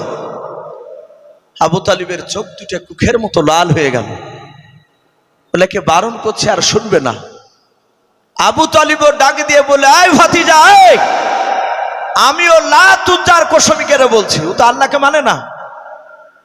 সেই সময় তাফসীরে এসেছে মারিফুল কোরআনে, মক্কার বেঈমানেরা সবচেয়ে বড় দেবতা লাতুজাকে ডাকতো, লাতুজা আর হাবলকে। তো সে ডাক দিয়ে বললে, আবু তালিব এই ভাতিজাও আমিও লাতুজার কসম কেরা বলি, আমার কণ্ঠে জান থাকা পর্যন্ত বেটা তোমার শরীরে কোন আবু সেহেল লোকেরা ফুলের ছিটকি ফেলতে পারবে না, বলুন সুবহানাল্লাহ। আবু তালেব এত ভালোবেসেছিল রাসূলুল্লাহকে, কিন্তু বাপজি সেও বেঈমান, সে জাহান্নামী। আমি কথাটা কেন বললাম, যে রাসূলুল্লাহর কিছু চাচা বাপজি ইমানদার, আর কিছু ছিল বাপজি বেঈমান। যেমন ইমানদার আব্বাস রাদিয়াল্লাহু তাআলা আনহু, নবীজির ইমানদার চাচা হযরতে আমির হামজা রাদিয়াল্লাহু তাআলা আনহু। রাসূল তার নিজের চাচা, আপন চাচা আমির হামজা অনেক বড় রাসূলুল্লাহ। যেহেতু রাসূলুল্লাহর আব্বারা টোটাল ভাই ছিল 10টা, আর 10 ভাইয়ের মধ্যে সবচেয়ে ছোট ভাই ছিল আব্দুল্লাহ, আর সেই আব্দুল্লাহর সন্তান হচ্ছে মুহাম্মদুর রাসূলুল্লাহ সাল্লাল্লাহু তাআলা আলাইহি ওয়াসাল্লাম। তাহলে নবী বড় না নবী চাচা আমির হামজা বড়? আমির হামজা অনেক বয়সে বড়, অথচ রাসূলুল্লাহর কাছে ঈমান আনার পরে, বিশ্ব নবীর কাছে ঈমান আনার পরে আমির হামজা নামাজ পড়ার মতো করে বসতেন, বলুন আলহামদুলিল্লাহ। রাসূলকে এত ভক্তি করতে। সম্মানিত ভাইরা আমার, বাবা জীবনেরা, এরা ছিল ইমানদার। আর এই আবু লাহাব রাসূলুল্লাহকে তো ভালোবাসেনি এবং বিরোধিতা করে গেছে। তা আবু সেহেল, উতবা, সাইবা, আবু সুফিয়ান, তখন আবু সুফিয়ান ঈমান আনেনি, পরে ঈমান এনেছিল আবু সুফিয়ান। আর এই আবু লাহাব রাসূলুল্লাহর আপন চাচা। বাপজি, ঘরের দুশমন যদি তার অন্য দুশমনের সাথে থাকে, তাহলে এ দুশমনকে দমন করা খুব কঠিন হয়ে যায়। ঘরের ভিতরে যদি দুশমন থাকে, আর যদি ঘরের ভিতরকার লোক যদি দুশমনি না করে, বাহির থেকে লোকেরা দুশমনি করে অত চাপে ফেলতে পারবে না। এই বেঈমান আবু সেহেল, উতবা, সাইবা, আবু সুফিয়ান, আবু লাহাব আর এই আবু সেহেল টোটাল 5 লিডার, তারা রাত্রিবেলায় গোপনে মিটিং ডেকেছে। ডেকে বলছে, ভাই রে, খোঁজ রেখেছিস? উতবা, সাইবা বললে, এতবা খোঁজ রাখার কি আছে? বলে, আমি মুহাম্মদ সাল্লাল্লাহু আলাইহি ওয়াসাল্লামকে আমি পাথর লুকিয়ে নিয়ে গিয়েছিলাম। আরে ভাই, পাথরও উত্তর দিচ্ছে? ও বেটা তো সবাই তাবে হয়ে গিয়েছে। আবু সুফিয়ান বলল, কি বলতে চাও? বলে, দিন দিন দেখা যাচ্ছে মুহাম্মদ সাল্লাল্লাহু আলাইহি ওয়াসাল্লামের দিকে লোক দেহর চলে যাচ্ছে, বলুন আলহামদুলিল্লাহ। আমাদের দিকে আসছে না। তাই নবীকে কি করে ধ্বংস করা যায়, তাকে শেষ করা যায়, এই প্ল্যান কি করে করতে হবে কর। সারা পৃথিবীতে বাপজি মুসলমানকে মারছে না মুসলমানের হাতে মার কাছে লোক, বলেন বেঈমানেরা, আমার অমুসলিম ভাইয়েরা। পৃথিবীতে বাপজি একটা মুসলিমও বলতে পারবে না, কোন বেঈমান, কোন অমুসলিম ভাই খাড়া হয়ে বলতে পারবে না, প্রমাণ দেখাতে পারবে না যে একটা মুসলমান আর একটা অমুসলিম ভাইদেরকে, অমুসলিমদেরকে কলেমা পড়ছে না বলে ধরে ধরে মারছে, যে এই কলেমা পড় নালে মারবো। এরকম পৃথিবীতে একটা মুসলমানও কোথাও বাপজি প্রমাণ নেই। কিন্তু আমার মুসলমান ভাইদেরকে জোর করে এক শ্রেণীর বাপজি অমুসলিম ভাইরা, তারা জোর করে তাদের ধর্মের বাপজির নাম জোর করে বলাছে এবং মারছে। ইউটিউবে দেখতে পাওয়া যাচ্ছে, ফেসবুকে বড় বড় দাড়ি বয়স্ক লোক, গরিব মানুষ, তাদেরকে ধরে বাপজি আপনার লাঠি দিয়ে, কয়েকদিন আগে দেখলাম একটা মেয়ে শুইতে বেটা ছেলের সাথে আছে, লাঠি দিয়ে পটাপট মারছে। আর ওই বৃদ্ধ লোকটা তার বাপ সমতুল্য লোক, হাউমাউ করে কাঁদছে, জোরে জোরে হাত হচ্ছে। আর ওই জানোয়ারদের বাপজি রহম হচ্ছে না। ওরা বলছে যে আমাদের এই কথাগুলো বল। কিন্তু বাপজি রাসূলুল্লাহ কাউকে চাপ দেয়নি, আমার বিশ্ব নবী কাউকে চাপ দেয়নি, কিন্তু কাফেরদেরকে ভয় দেখিয়েছিল। আপনারা শুনেছেন বুড়িমা আবু সেহেলরা দেখলে তো রসুলকে ঠেকাতে পারা যায় না, তখন সেই সময় তারা বলল, প্রচার করে দিল যে মুহাম্মদ সাল্লাল্লাহু আলাইহি ওয়াসাল্লাম জোর করে নাকি কলেমা পড়াচ্ছে, যারা রসুলের কলেমা পড়ছে না তাদেরকে নাকি তলোয়ার দিয়ে জবাই করে ফেলছে। আমার বিশ্ব নবী রহমতের নবীর বিরুদ্ধে অপপ্রচার, এক বুড়িমা বাপজি পালিয়ে যাচ্ছে।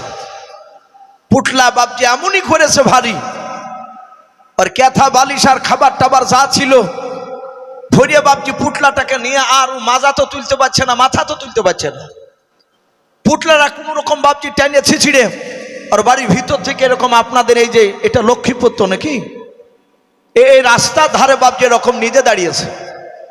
ও পালিয়ে যাবে বাড়ি ছেড়ে একবারে দূরে, যেখানে গেলে নিরাপদে থাকবে, মুহাম্মদ সাল্লাল্লাহু আলাইহি ওয়াসাল্লাম পাত্তা করতে পারবে না।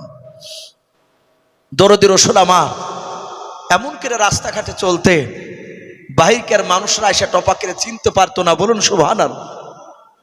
রাসূলুল্লাহ সাহাবাদের সামনে বসে থাকতেন, বাহির থেকে আসতে আসে আবু বকরকে বলতেন, আপনি কি মুহাম্মদ সাল্লাল্লাহু আলাইহি ওয়াসাল্লাম?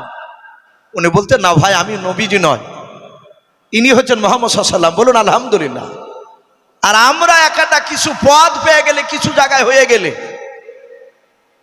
আর ক্যাপাসিটি দেখে মনে হবে যে আর মাটিতে হাঁটে না, ও অপর অপর হাঁটে বেড়ায়, এমনই ক্যাপাসিটি আমাদের হয়ে যায়। শুধু আপনাদের নয়, কিছু আলেমদেরকেও দেখেছি আমি। তো বাপজি এটা রাসূলুল্লাহর চরিত্র নয়। আপনাকে দেখে মানুষ ভয় পাবে, এটা ইমানদারের লক্ষণ নয়। আমার বিশ্বনবী রাস্তা দিয়ে হাঁটিয়ে গিয়ে বলছেন, চলে যাচ্ছেন, আর বুড়িমা দাঁড়িয়ে বলছে, এই বেটা, এই শোনো শোনো শোনো শোনো। রাসূল আসলে বললেন, মা কি হলো, আমাকে ডাকছেন কেন? আপনার এভাবে চেহারা তো ভয় দেখাচ্ছে কেন? তাকানে দেখে মনে হচ্ছে আপনি ভয় পেয়েছেন। বললো, বাবা তাড়াতাড়ি আমার পুটলাটা নিয়ে চলো। আমার বিশ্বনবী জনাবে মুহাম্মদ রাসূলুল্লাহ সাল্লাল্লাহু তাআলা আলাইহি ওয়াসাল্লাম আর নবীজি বললেন, না আমার কাজ আছে। নবী বললেন, না আমি ব্যস্ত মানুষ। আল্লাহর নবী বললেন, মা পোটলাটা আমাকে দাও। নবী যে পোটলাটা বাপজি মাথায় তুলে নিলেন। বুড়িমা বলে, বেটা তাড়াতাড়ি পালিয়ে চলাও। আল্লাহ রাসূল বলেন, বুড়িমা আপনি আমার চেয়ে অনেক বয়স বড়, আপনি বৃদ্ধা, আপনাকে পেছন করে আমার আগে যাওয়া বেয়াদবি হবে। ও বুড়িমা, আপনি আগে আগে চলুন, আপনার পেছন পেছন পোটলা নিয়ে আমি যাব। একটা বৃদ্ধা কিংবা বৃদ্ধ লোকের সাথে একটা যুবক ছিলেন বাপজি, হাঁটা কত কষ্টকর। আল্লাহ রাসূল বলেন, বুড়িমা আপনি আগে আগে চলুন। বুড়িমা আগে আগে যায় আর ডাক দিয়ে বলে, বেটা আর চলতে পারি না, একটু দাঁড়াও। আল্লাহর নবী বাপজি বুড়িমার পেছনে দাঁড়ালেন। বুড়িমা বলতো, বাবা পুটলাটা একটু নিচে রাখো। আল্লাহর নবী বলেন, বুড়িমা পোটলা নিচে রাখা লাগবে না, আমি মাথায় করে দাঁড়িয়ে থাকতে পারবো, আপনি জান ভরে দম খেয়ে নেন। আবার কিছুক্ষণ দম খেয়ে বাপজি আবার দৌড়াতে লাগতো বুড়িমা। আল্লাহ রাসূল তার পেছনে পেছনে হাঁটতে হাঁটতে গিয়ে বাবা একেবারে নিরাপদ জায়গায় চলে গেছে, বুড়িমার গন্তব্যস্থলে। বুড়িমা কাছে ডাক দিয়ে বুড়িমা বলে, বাবা এখানে পুটলাটা রেখে দাও। আল্লাহ রাসূল বাপজি পুটলাটা রেখে দিলেন। বিশ্বনবী বললেন, বুড়িমা আর যাবেন না? বলে নাও। বলে, বেটা রে, তুমি আমার বড় ধরনের উপকার করলেও। আমার বিশ্ব নবীজিকে বলছেন, বাবা এর পারিশ্রমিক ক টাকা নেবা বলো। আল্লাহ রাসূল বাপজি মুচকে মুচকে হাসছেন আর বলছেন, বুড়িমা টাকা লাগবে না বিনিময়ে। বলে, বাবা বিনিময়ে টাকা নেবা না? বলে নাও। বলে, মক্কা নগরে এত ভালো মানুষ আছে, তোমার নাম কি? তোমার আব্বার নাম কি? বাবা তুমি এখানে থাকো না, তুমি পালিয়ে যাও, এখান থেকে আরো দূরে পালিয়ে যাও। নবী বলেন, কেন বুড়িমা? বলে, তুমি শোনো নাই ওই আব্দুল্লাহর সন্তান মুহাম্মদ সাল্লাল্লাহু আলাইহি ওয়াসাল্লাম, সে নাকি নতুন কলমার দাওয়াত দেয়, আর তার কথা না শুনলে তলোয়ার দিয়ে নাকি তাকে জবাই করে দেয়। ওরে বাবা, ওই ভাই ওই মুহাম্মদ সাল্লাল্লাহু আলাইহি ওয়াসাল্লামের ভয়ে আমি পালিয়ে এসেছি বাড়ি থেকে। এই বাবা তোমার নাম কি? তোমার আব্বার নাম কি? বললো। আমার বিশ্ব নবী ডাক দিয়ে হাসতে হাসতে বলুন, বুড়িমা যে নবীজির ভয়ে আপনি পালিয়ে যাচ্ছেন মক্কা ছেড়ে, ওগো বুড়িমা সেই নবী মুহাম্মদ রাসূলুল্লাহ। আমি বলুন সুবহানাল্লাহ। বুড়িমা ফাল ফাল করে রসুলের চেহারার দিকে চাও। আল্লাহ রসুলের ব্যবহার থেকে বাপজি বুড়িমার থাকতে পারলো না। কিছু জায়গায় মানুষ দুঃখে বাপজি কান্না বের হয়, আবার কিছু জায়গায় দেখবেন বাপজি খুশিতে বাপজি কেঁদে ফেলে মানুষ। ওই বুড়িমা কাদার বলে, বাবা তুমি সেই নবী মুহাম্মদ রাসূলুল্লাহ বলে হ্যাঁ বুড়িমা, যার জন্য আপনি পালিয়ে যাচ্ছেন, বলে আবু জেহেলরা যে কথা বলেছে, বলে ওরা অপপ্রচার করেছে। বুড়িমা আর গেল না, নবীর হাত দুখানা ধরে বলল, বাবা তুমি নবী, তোমার দ্বারা মানুষকে মারা সম্ভব নয়, তোমার কলেমা লা ইলাহা ইল্লাল্লাহ, লা ইলাহা ইল্লাল্লাহু মুহাম্মাদুর রাসূলুল্লাহ সাল্লাল্লাহু তাআলা আলাইহি ওয়াসাল্লাম পড়ে সাথে হাতে ঈমান আনলো। বলুন আলহামদুলিল্লাহ। এই কথাগুলো সব আবু জেহেলদের কানে পৌঁছাচ্ছে। তাই আবু জেহেল, উতবা, শাইবা, আবু সুফিয়ান আর আবু লাহাব নবীর চাচা, আপন চাচা আছে ওদের মধ্যে। বলে এই আস্তে আস্তে সব বেটার দিকে লোক চলে যাচ্ছে। আমাদের দলের মানুষরা একে দুনিয়ার বুক থেকে নাস্তাবুদ কি করে করা যায়। আবু লাহাব, আবু সুফিয়ান সবাই ছিল, উতবা আর শাইবা এরা আরো খাতারনাক বদমাইশ। এই উতবা আর শাইবার খুব ক্রিটিক্যাল বুদ্ধি ছিল। সবাই বদ, কিন্তু ক্রিটিক্যাল বুদ্ধি ছিল এদের দুজনা। উতবা আর শাইবা বলল, ভাই আবু জেহেল, এই আবুল হিকাও, ওরা তার আবু জেহেল নামটা জানেও না, রসুল তখন দেয়নি। বলে শোনো, একটা রাস্তা আছে, বেটাকে দুনিয়ার বুক থেকে একেবারে শেষ করা লাগবে। বলে কি করে? বলে মুহাম্মদ সাল্লাল্লাহু আলাইহি ওয়াসাল্লাম এই রাস্তা দিয়ে খুব যাতায়াত করে, তো এই রাস্তায় গোড় তো কাটলে হয় না। আবু জেহেল বলছে, এই আমি ওকে দেখেছি, ওকে ডাইরেক্ট মারতে পারা যাবে না। বলে ডাইরেক্ট মারবো না, ওকে ইনডাইরেক্ট মারবো। বলে কি করে? বলে গর্ত কাটবো একমাত্র আমাদের দলের লোকরা জানবো, বাদ বাকি মুহাম্মদ সাল্লাল্লাহু আলাইহি ওয়াসাল্লাম তো জানবি না, ওর দলের একটা লোক জানতে পারবে না।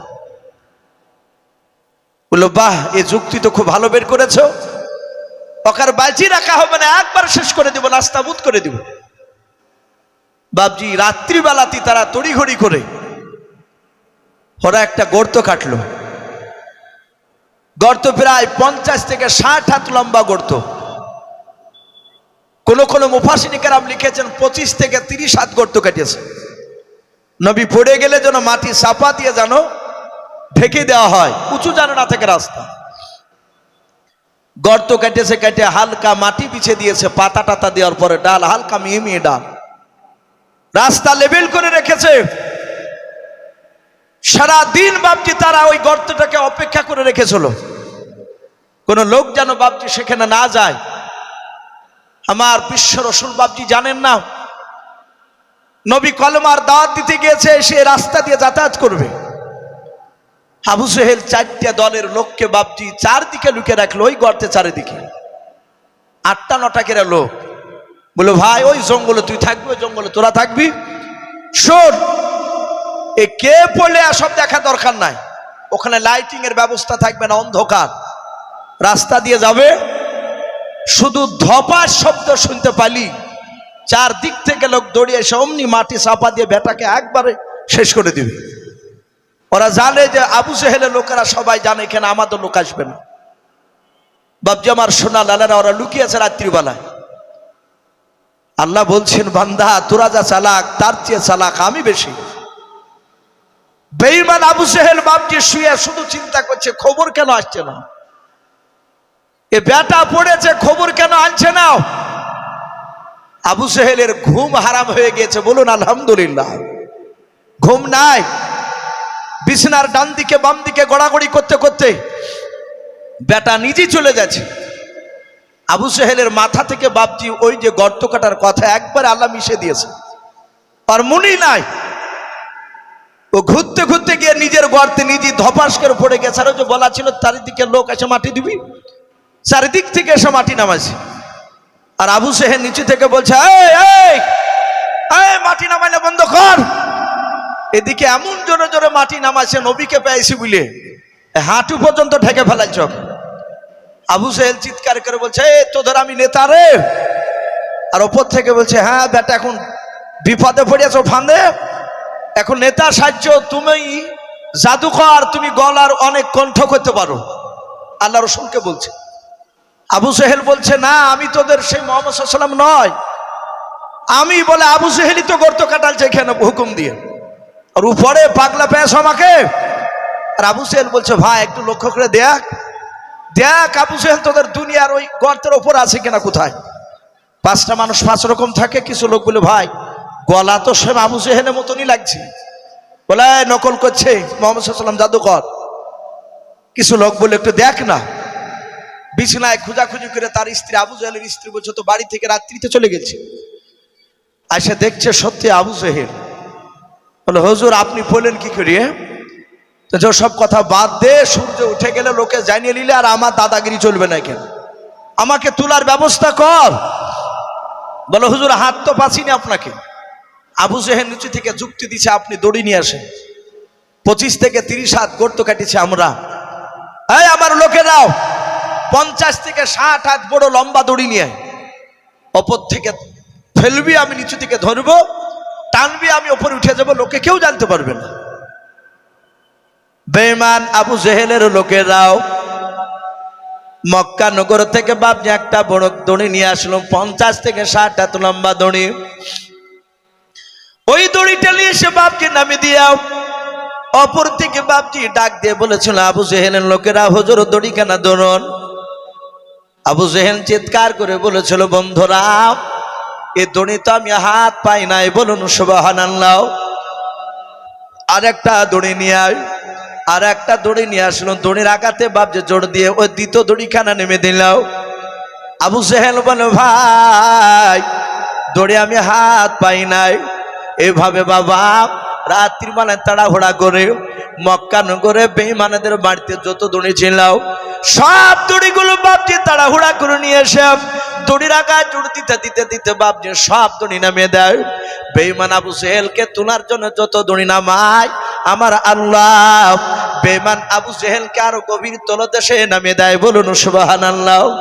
আল্লাহ পারেন কি পারেন না কথা বলেন? আমার আল্লাহ ওয়া আলা কুল্লি শাইইন কদির, আল্লাহ সর্বশক্তিমান। বেঈমান আবু জেহেল বাপজি তলে নেমে যায়, কিন্তু মুফাসসিরিনে কেরাম বলেছেন তার গলার আওয়াজ মনে হচ্ছে 10 হাত দূর থেকে বাপজি আওয়াজ করেছে, তাই মনে হয়। আবু জেহেল মনে ভাই আমার মনে হয় তোরা মনে হয় দড়ি নামাচ্ছিস না। বলে হুজুর আমাদের মনে হয় দেখেন গর্তের চারিদিকে হয়তো দড়িগুলো জমা লেগে গিয়েছে। আবু জেহেল বলে হাঁচাহাঁচি করে দেখলাম কোথাও দড়িতে হাত পড়ে নাই। অপর থেকে আবু জেহেলের লোকেরা ডাক দিয়ে বলে হুজুর আর একটা দড়ি নাই মক্কা নগরে আমাদের দলের বাড়ির লোকেরাও। বলে নাই, বলে না। আবু জেহেল বলল ভাই রে শুধু মক্কার দড়ি কেন, আমার মনে হয় গোটা পৃথিবীর দড়ি নিয়ে এসে আমাকে উঠাতে পারবি না, বলুন সুবহানাল্লাহ। আবু জেহেল নিজে স্বীকার করছে। অপর থেকে বলছে হুজুর উঠাতে না পারলে তাহলে পড়িয়ে থাকে না, তো কিছু করার নাই, মত আমরা চললাম। আবু জেহেল বলছে এই চলে যাস না, দাঁড়া দাঁড়া দাঁড়াও, পৃথিবীর দড়িতে পারবি না এই কথা বলেছি আমি, কিন্তু একটা মানুষ আমাকে পারবে। বলে কে? বলে যেই নবীর জন্য গর্ত কেটেছি সে নবীকে ডাক, ওই নবী না হলে আমাকে উঠাতে পারবে না। আবু জেহেলকে বলছে হুজুর মাথা খারাপ হয়ে গেছে নাকি আপনার? বলে কেন? বলে ওই রসুলকে ডাকলে আর আসে?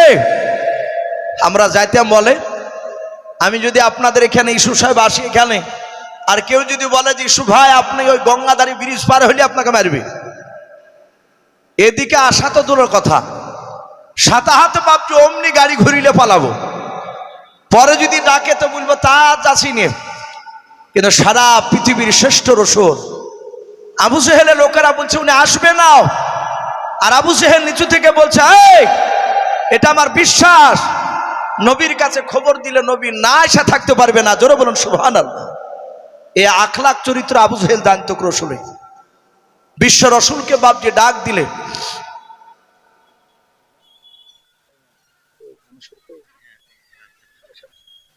ডাক দিয়ে বললেন, আমার বিশ্ব রসুল এসে বললেন চাচা আপনি গর্তে পড়ে কেন?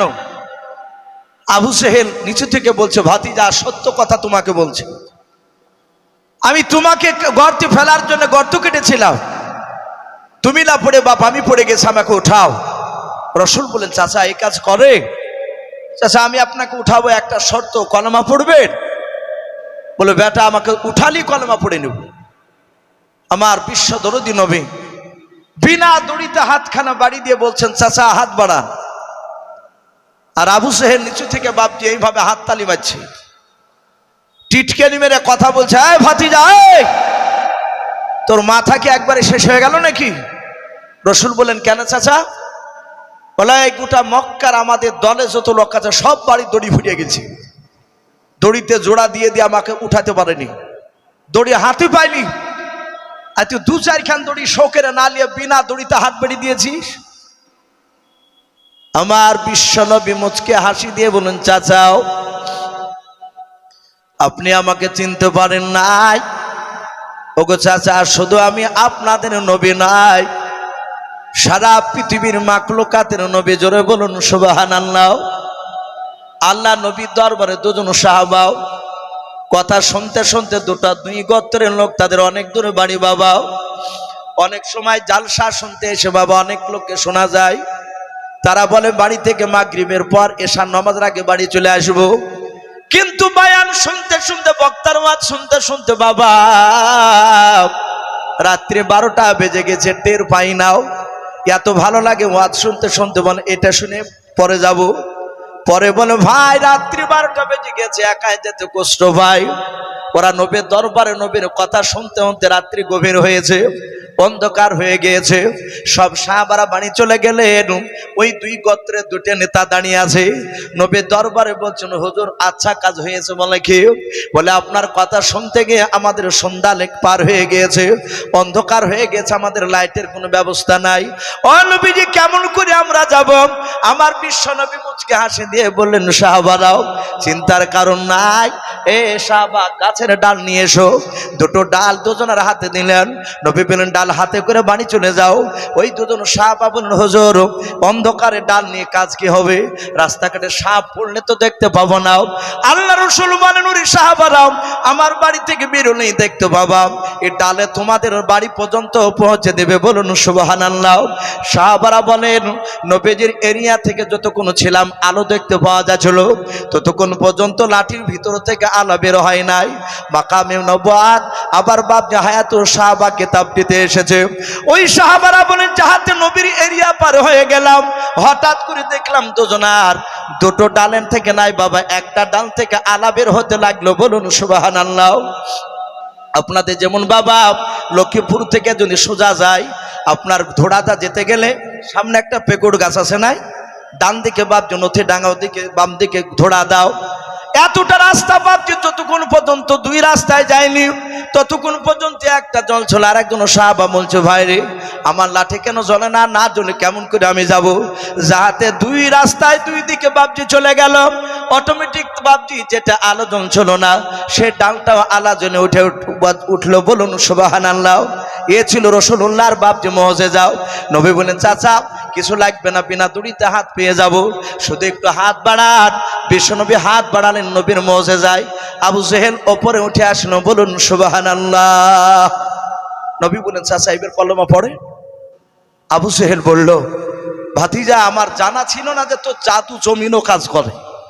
আমি জানতাম যে তোর জাদু আকাশে চলে, ওই যে চাঁদ 2 টুকরো দেখে চলু, আজ দেখলাম তোর জাদু জমিনও কাজ করে। তুই বড় জাদু করে বেটা, আমি তোর কলমা পড়ছি না।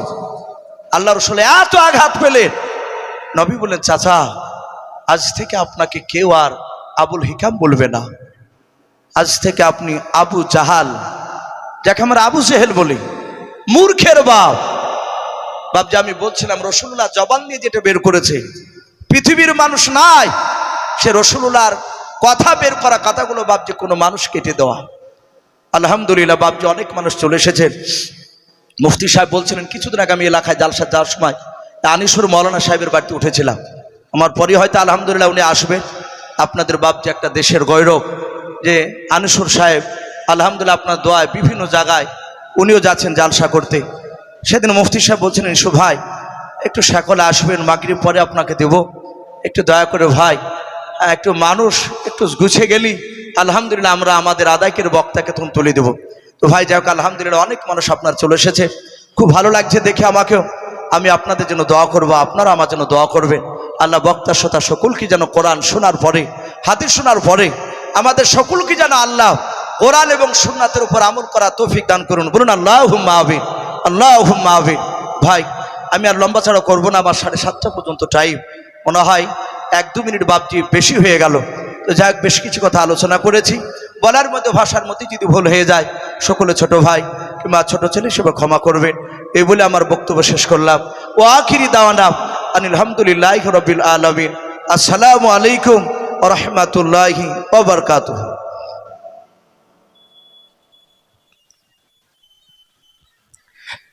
আলহামদুলিল্লাহ, কারি মাওলানা ইউসুফ সাহেব ভাইকে ধন্যবাদ।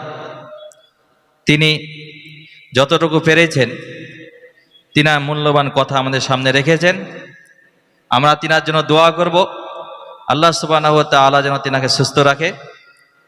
তার সাথে সাথে আমরা যে আশায় বসে রয়েছি, আমাদের জালসার যিনি প্রধান বক্তা মুফতি নাসিরউদ্দিন চাঁদপুরী সাহেব কিছুক্ষণ পরে আমাদের কাছে এসে পৌঁছে যাবেন। তিনি অনেক দূর থেকে আসছেন, রাস্তাতেই আছেন, তাই আমরা কেউ অধৈর্য না হয়ে আমরা ধৈর্য ধরে আমরা বসে যাব। আর যে সমস্ত ভাইরা পিছনে দাঁড়িয়ে রয়েছেন, দয়া করে দাঁড়িয়ে না থেকে আপনারা প্যান্ডেলের মধ্যে আরও খালি জায়গা রয়েছে, একটু দয়া করে এসে বসে যায়। আমাদের সামনে এখন কিছুক্ষণের জন্য কথা রাখবেন আমাদের আজকে জালসা যিনি সভাপতি সাহেব, যিনি বহরমপুর থেকে এসেছেন, কারি মাওলানা ইলিয়াস সাহেব, তিনি তিনার মূল্যবান কিছু কথা রাখবেন। তারপরে আমরা আমাদের যিনি বক্তা তিনাকে আমাদের কথা বলার জন্য অনুরোধ রাখা হবে।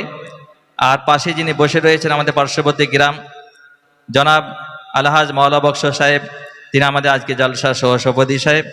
তাই আমরা কেউ অধৈর্য না হয়ে আমরা ধৈর্য ধরে বসে যাই, সুস্থভাবে যেন আমাদের জালসা সমাপ্ত হয় তার জন্য আমরা দোয়া করি। আমি অনুরোধ করব আমাদের জালসা সভাপতি সাহেবকে কিছুক্ষণ কথা রাখার জন্য।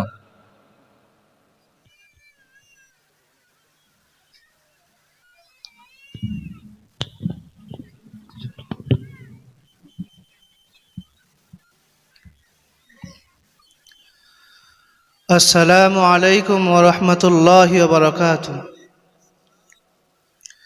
আলহামদুলিল্লাহি কাফা ওয়া সালামুন আলা ইবাদিহিল্লাযীনা ইসতাফা, আম্মা বাদ।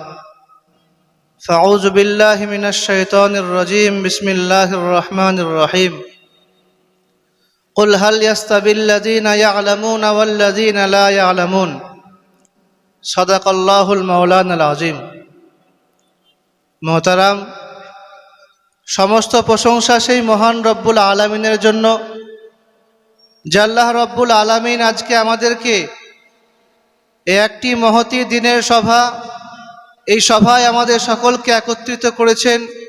সে আল্লাহ পাকে শুকরিয়া আদায় করে সকলে বলে আলহামদুলিল্লাহ। তারপরে পরে আকায় নামদার তাজদারে মদিনা মামিনা লাল মুরুদুলাল বিশ্বনবী জনাবে মুহাম্মদুর রাসূলুল্লাহ, সকলে বলি সাল্লাল্লাহু আলাইহি ওয়াসাল্লাম। জিনার অশেষ মেহেরবানিতে আজকে আমরা দিন পেয়েছি। সেই দয়ার নবী, মায়ার নবী রহমতুল্লিল আলামিনের উপরে অগণিত দরুদ ও সালাম শান্তি ধারা বর্ষিত হোক, সকলে বলি আল্লাহুম্মা আমিন। ভাই মোহতারাম, বুজুর্গ দোস্ত,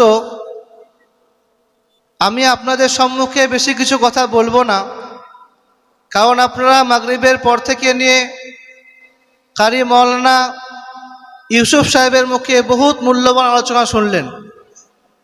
আসল উদ্দেশ্য হচ্ছে বলা এবং শোনা, এ দুটোর মধ্যে কামিয়াবি নাই। আসল কামিয়াবি বা সফলতা আছে আমল করার মাধ্যমে। কিন্তু আল্লাহ তাবারক ওয়া তাআলা আমাদেরকে যে নিয়ামত দিয়েছেন, সেই নিয়ামতের শুকরিয়া আদায় করতে হবে। আল্লাহ তাবারক ওয়া তাআলা বলেছেন, কুল হাল ইয়াস্তাবিল্লাযীনা ইয়া'লামুনা ওয়াল্লাযীনা লা ইয়া'লামুন। জ্ঞানী এবং মূর্খ কখনো সমান হয় না। এজন্য আল্লাহ তাবারক ওয়া তাআলার লাখো কোটি শুকরিয়া যে আল্লাহ তাবারক ওয়া তাআলা আপনাদের এলাকাতে, আপনাদের গ্রামে একটা মূল্যবান দ্বীনি প্রতিষ্ঠান আপনাদেরকে দিয়েছেন। এর কদর আমাদের সকলকে করতে হবে। কারণ অনেক গ্রাম আছে, অনেক জায়গা আছে সেখানে আল্লাহ তাবারক ও তাআলা কবুল করেননি, বরং আল্লাহ তাবারক ও তাআলা আপনাদের এই ছোট্ট একটা গ্রাম, এই লক্ষ্মীপুরের মতন জায়গায় আল্লাহ তাবারক ও তাআলা মাদ্রাসাকে কবুল করেছেন। এজন্য এই মাদ্রাসা আপনাদের সম্মুখে আল্লাহ তাবারক ও তাআলা দান স্বরূপ দিয়েছেন। এজন্য মাদ্রাসার সর্বদিক থেকে